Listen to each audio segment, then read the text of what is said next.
In this video, I'm going to show you just how easy it is to add icons to your website using emojis.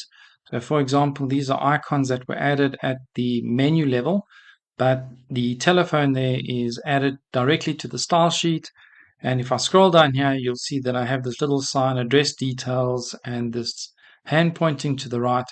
And those are added using the style sheet. And the way that that's done, let me inspect and you'll see. So I inspect that element.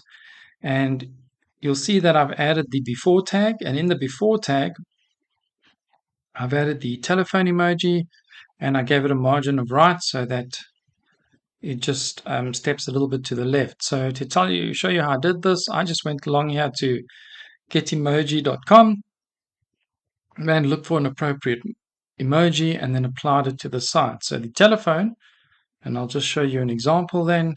If I scroll down here to objects, so we're just looking for the objects. So here we have some objects, and if I wanted to replace that with this red telephone, I'm just going to right click or just Control C to copy. I head over to that before styling, and then I'm able to delete that telephone, paste in the new one. Oops, that didn't work too well. Enter, and now I have the new telephone. It's a little bit hard to see, so maybe I want to add a bit more styling. So I can add, pretty much any style that I want to. So I can add a background. I could add a border radius of, say, 5 pixels. So I can style the icon. I could even go opacity and go with 0.5, for example. So something like that, which is so there's really no limit to what I can do. I'm going to head back here. I preferred the red telephone. Just copy that telephone, go over to the website, head over to the style sheet. Now, what's important with emojis when you're applying styles is, and of course, I don't need background, border, or opacity, so we're back to where it was. But one of the things you need to remember is that when you're applying this style to an individual item, for example, here we have a H2 heading, and you'll see the little stars. So if I was going to add another star, so we'll select that, and we'll go to the before. And what I'm going to do now is add an after selector. So I'll add something after the heading. So we'll go plus. And to do that, it's 2 colons and the word after. That will allow us to add something after. To add the content is content, colon, and 2 single inverted comma. Then we head over here to the emojis, and we can have a look for something that we'd like to add after each heading. So let's have a look and see. And you can really choose whatever you want. So in this case, what I'll do is let's just find something that's maybe decorative more than literal. Maybe I want to put a happy sunflower. Then I'll copy that, head over, and now in the content, I'm going to paste in the icon, and there you'll see it. But you won't see it on any of the other H2s. And the reason for that is because we haven't applied this style site-wide. And to do that, I will copy and now just paste that into my style sheet. In this case, though, what I'll do is I'm going to open another window, and then I'm going to just add it here to the Customize folder.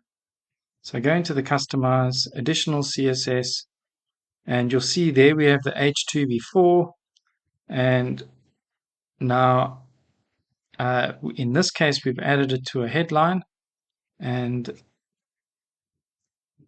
now we'll add it site-wide. So there we have it in the after.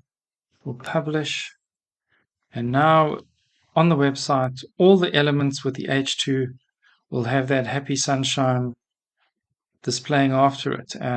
So that would be really visible here on the shop page, where the shop items then have the little star and the sunny face.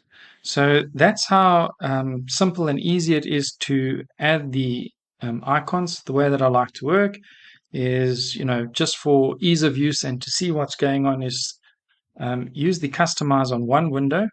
So we can easily add the icons and see the results. And then on another one, I would be just getting the selectors and seeing, what I'm going to update. So it does make it quite easy then. So, you wanted to maybe make something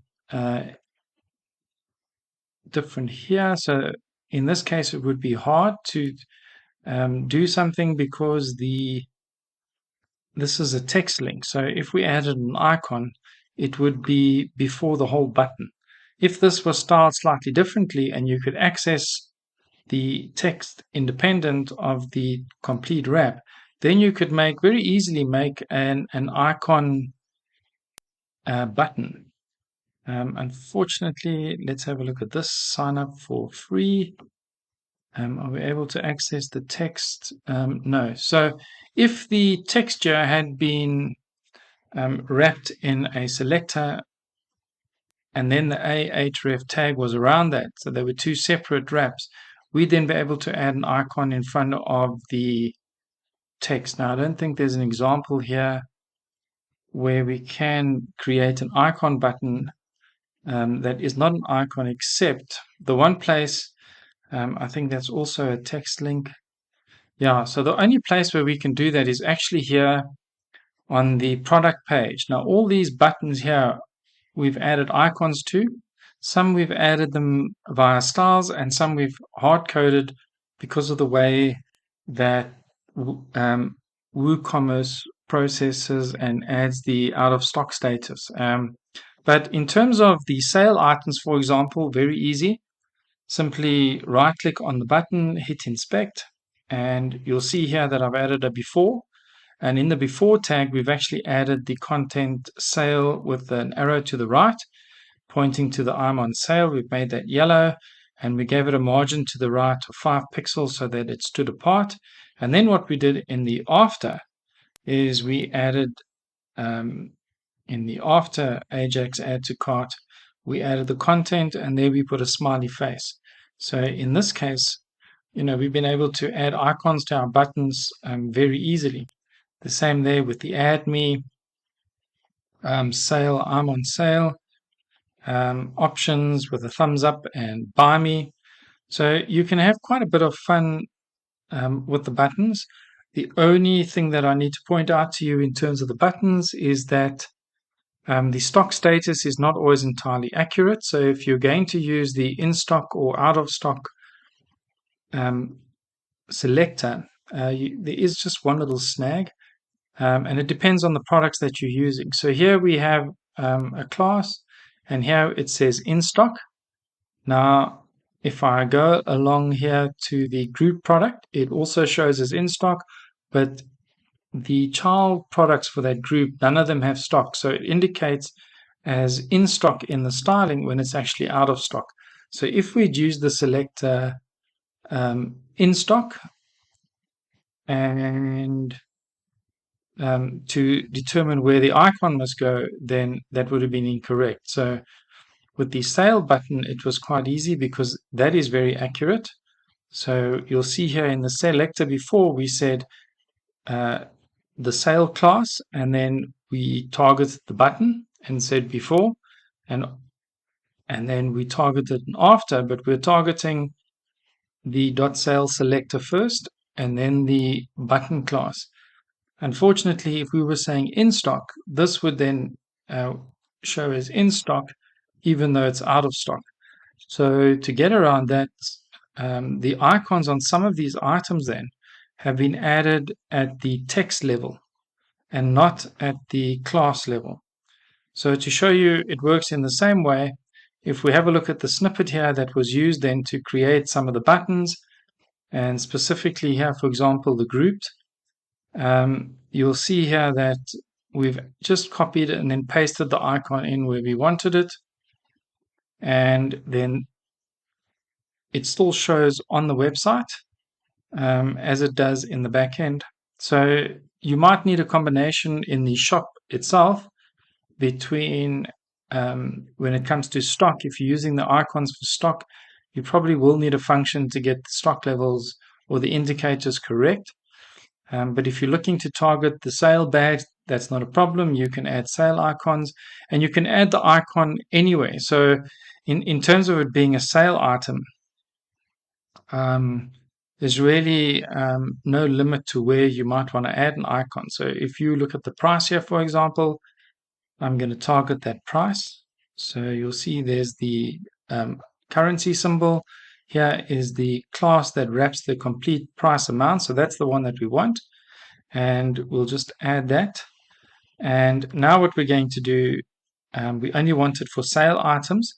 So if we look at the class for that item in this li tag, you'll see that it has a sale selector if it's on sale.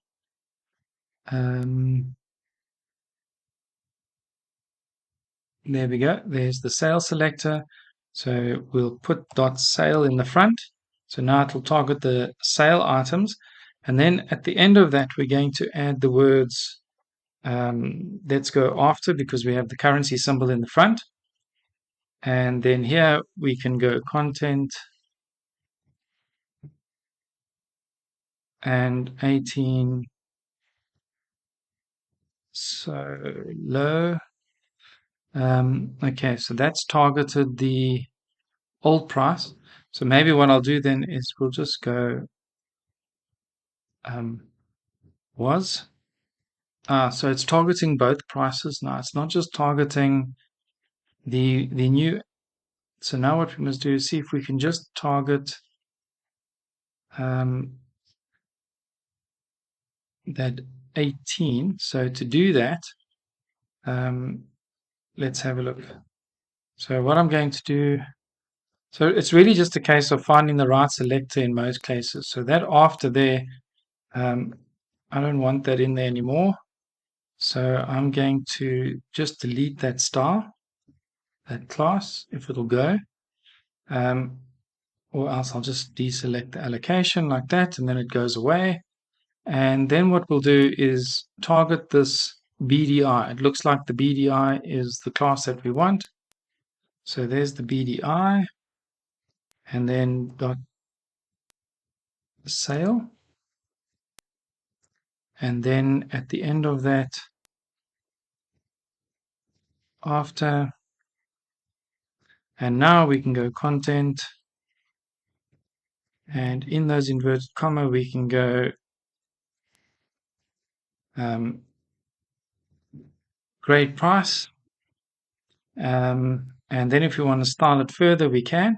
So maybe we want to go font weight, maybe that's a little bit too bold now, so let's make it 500, and let's add some margin, and once again targeting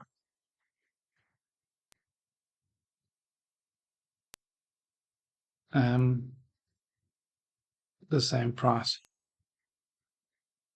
So that looks like it's going to be a little bit difficult to target just the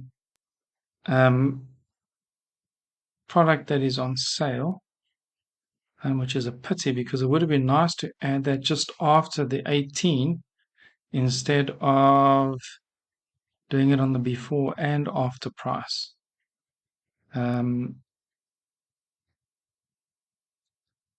Let's see. So you'll see that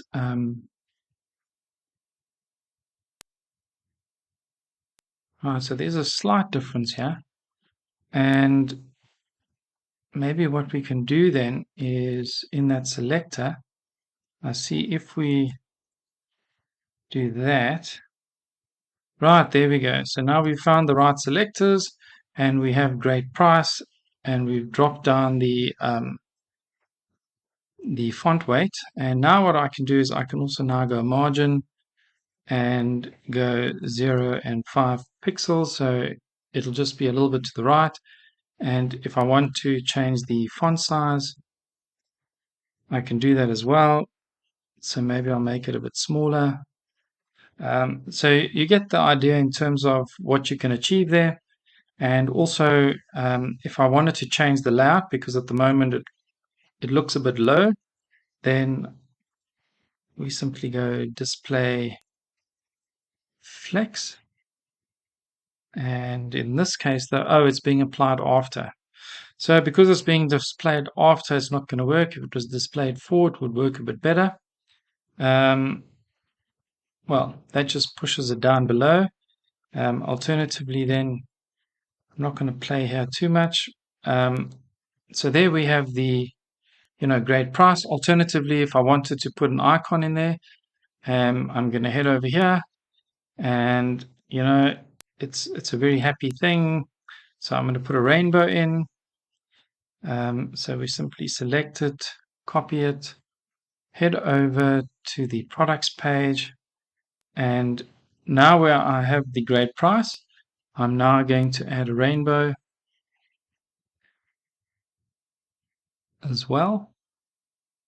So, right, so there we have the rainbow. You can really put whatever you like in there. So you could just have the rainbow or something like that. Awesome. Really, and you can style the color and whatever you want. If we don't have any text, then you will see that the rainbow is kind of maybe more in keeping. And you could also wrap something before that item. So in the same way, we'll use the same selectors here. So what I'm going to do is head over to the BDI. I'm going to say add, and then I'm going to replace that. And then I'll just do the words before.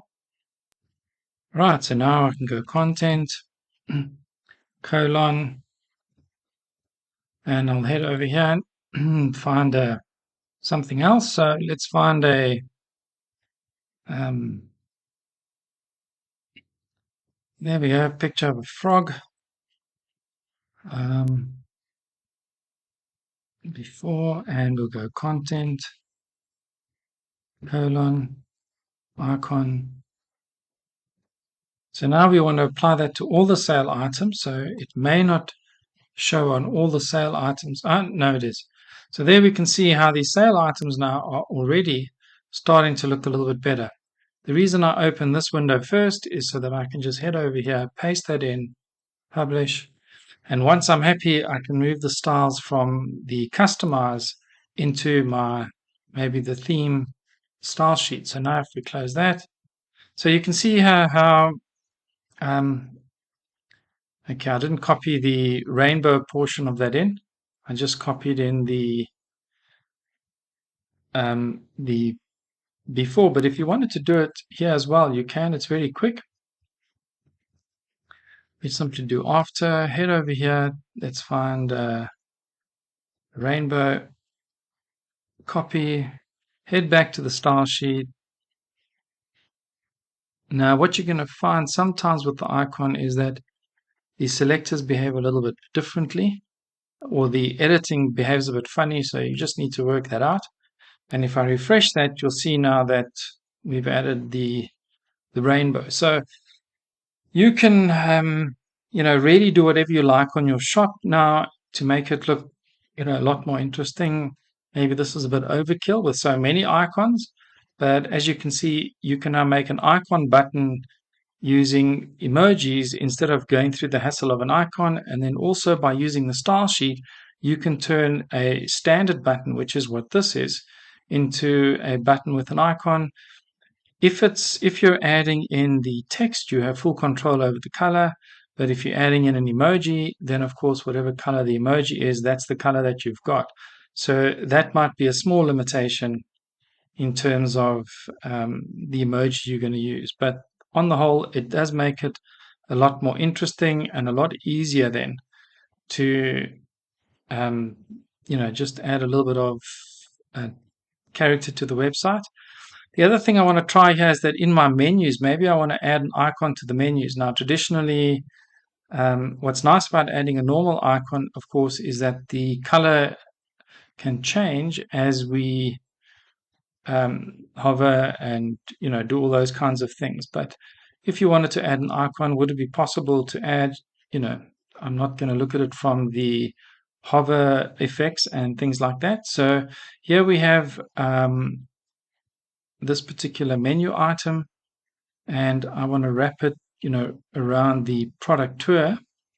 So that would be, okay, so that would be a little bit difficult.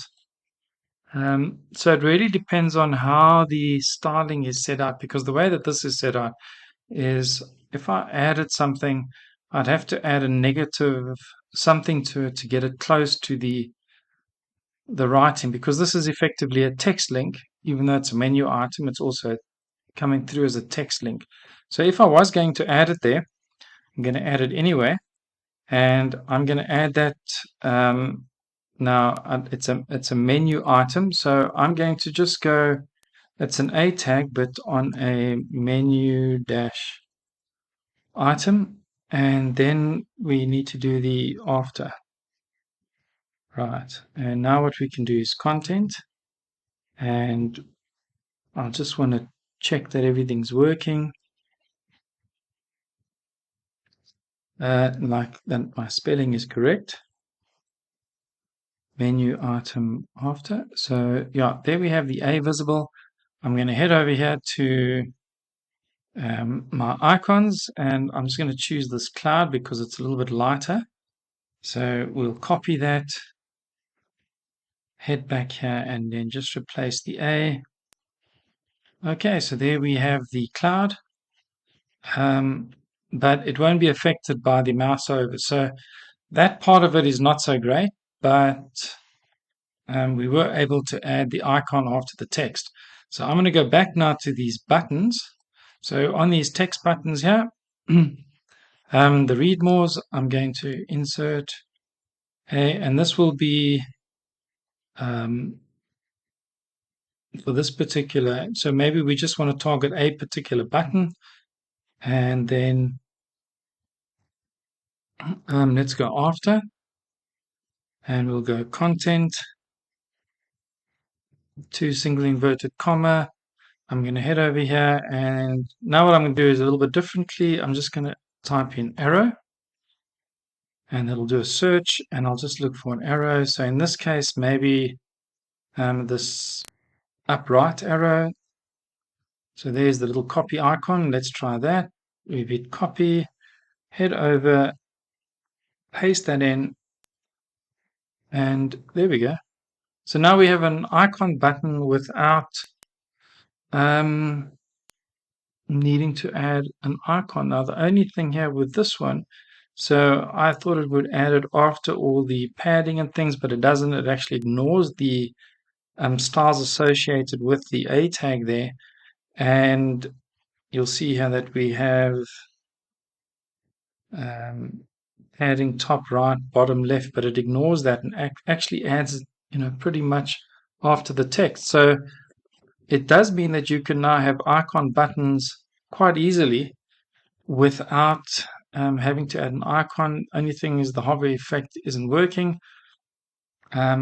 And let's just see if we were to add a different icon in the hover state. So now what I'm going to do is force the state here to hover. Right. Select the same icon, same item. And now what I'm going to do is after. And now let's go content. And I'll just do AA to see what happens. And it's actually going to work. Now what I'm going to do is change for a different arrow. And this time the arrow will point like up and down. I'll copy that, head over, and now in the hover state, we have the up-down arrow. And then what we'll do is, let's go back to force state, and right, so now, okay, no, it doesn't really work. The after now, it's actually, I can see what's happening now. So the the two links are the same. So what I'm going to do on the up arrow is just add the hover state. Right, and there it's working. So if you want to add an icon button, okay, these are two different sizes, but you can see there that it is working. To get rid of the that funny, that's just because the icon size has changed. So maybe to get around that, maybe what we'll do is we'll go width 10 pixel and width, not sure.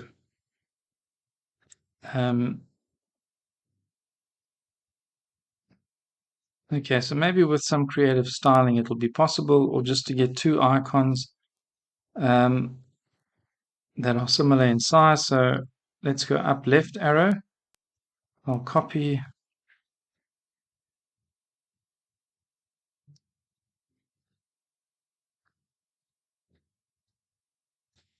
Right, so now, okay, so if the icons are the same size, then you'll see that your icon button will work really nicely.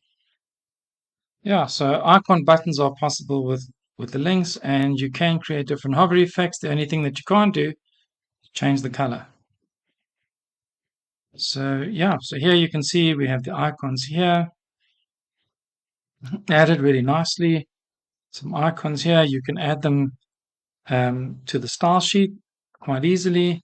And over here we have a snippet that outputs the button text, and you see we've added the icons to the snippet, and that's worked just as well. So yes, you can do that. So if you want to add icons to your website using emojis, is a viable alternative, and you can make it look really interesting. So hope you found that interesting, and thank you for watching.